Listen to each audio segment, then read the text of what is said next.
Hello students, welcome to the class 12 Pole Science, and today we will continue with the same topic that we previously read about the number 4 South Asian countries and their system of government, and that country's name was Sri Lanka. And the topic's name was Ethnic Conflict and Democracy in Sri Lanka. We had read up to this portion, which was actually about the Indian peacekeeping force when they suddenly pulled out of Sri Lanka over the largely dissatisfied Sri Lankan people. They thought that India should not interfere like this in the internal affairs of Sri Lanka. So with these dissatisfactions at a large scale, the Indian troops was actually pulled out of Sri Lanka in 1989. So today we will complete the other portion of the topic, that is ethnic conflict and democracy in Sri Lanka. So let's proceed then. The Sri Lankan crisis continued to be violent. However, international actors, particularly the Scandinavian countries such as Norway and Iceland, tried to bring the warring groups back to negotiations. After that, after the Indian peace forces having fought with LTT and they pulled out, after the Indian forces pulled out of Sri Lanka, this violence continued to be present there. This was prevalent all over Sri Lanka after that also. So in this regard, however, international actors, that means some international countries, particularly the Scandinavian countries, and who were these Scandinavian countries, who were international countries actually, such as Norway and Iceland, what they tried to bring the warring groups back to negotiations. So mainly the focus is on these two foreign countries apart from India, that was Norway and Iceland, that these two were Scandinavian countries, and they also tried hard to bring back these things to the table of negotiations, because war cannot give any country any benefit actually. If war is created, if violence is created, this can give nothing to anyone. Both the sides will be on the losing side actually. For that reason only, Norway and Iceland were actually helping them out, or helping Sri Lanka out, to have a conversation, or you can say that it was forcing the LTT and the Sri Lankan Sinhala government to come to a table of discussions, and on which, if discussions are made, some negotiations might be done. Based on that only, these two countries, Norway and Iceland, were trying to negotiate on these things. Finally, the armed conflict came to an end as the LTT was vanquished in 2009. Clear? And after that, what happened? The armed conflict, whatever the conflict was going on between the LTT and the Sri Lankan army, that came to an end. As I had told you earlier, that LTT is not present now. It was of the previous times. So when was the LTT completely destroyed, finished? LTT was actually completely finished in 2009 in the army's operations. All their leaders, all their members were actually killed. After that, the LTT was actually finished in the year 2009. And then only after the LTT was completely finished, the armed conflict, whichever the armed conflict was there, it came to an end in Sri Lanka. So remember this date regarding the vanquishment of LTT. It was in the year 2009. In spite of the conflict, Sri Lanka has registered considerable economic growth and recorded high levels of human development. So as you can say that Sri Lanka from 1948 onwards to 2009, it was being termed as a disturbed country in terms of what? Ethnic conflict. The ethnic conflict was carried out for a very longer period of time. Just think, from 1948, since it gained independence, to year 2009, until and unless the LTT was completely vanquished. Up to that time, Sri Lanka was under tremendous ethnic conflict. but then also Sri Lanka has registered considerable economic growth and high levels of human development. So what you can say about Sri Lanka is that after having so much of conflict in Sri Lanka, then also they have registered, number one, they have high economic growth after so many disturbances also, and secondly they have high levels of human development. That means what? Economically also they are developed now, and secondly in terms of human development also they are achieving the higher levels of index.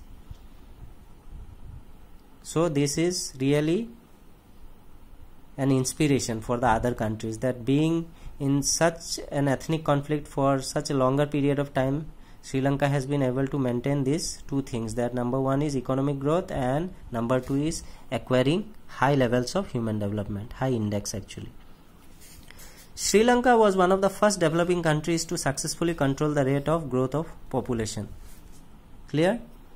So Sri Lanka, apart from achieving economic growth and high levels or high level index of human development, thirdly it is also one of the fast developing countries, that means number one, that means it is the first developing countries to successfully control the rate of growth of population. In terms of population also, as the countries like India and China are not able to have a precautionary measures in controlling the population, at that time country like Sri Lanka has become the first out of the developing countries. I am talking out of all the developing countries, Sri Lanka is the first country that is able to control the rate of growth of population. Clear?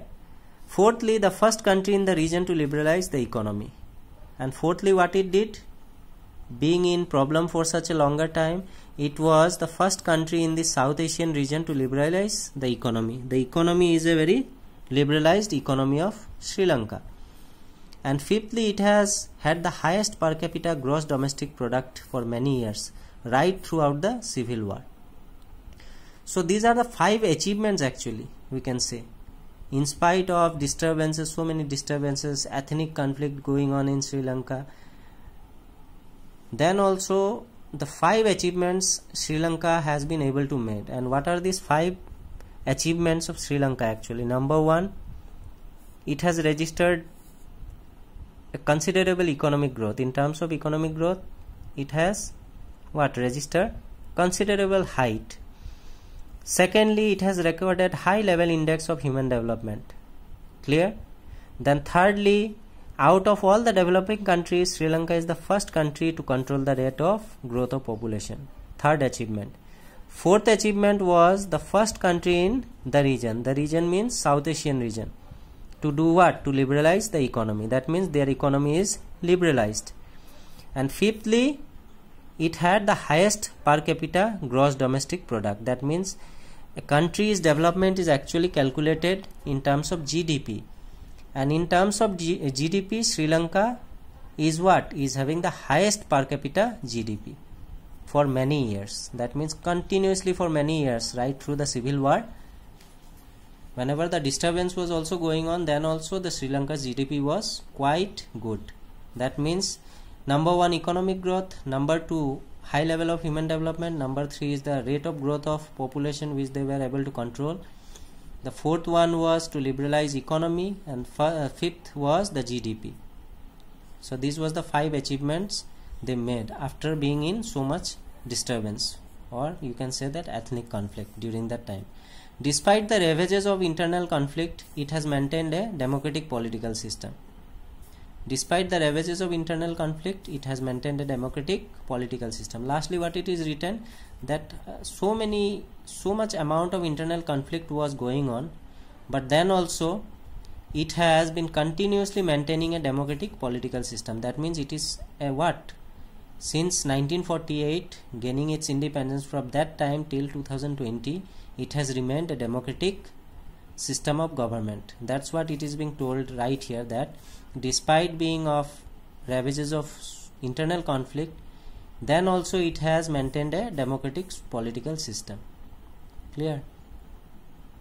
It has been continuously running the democratic form of system since 1948 to 2020, along with India.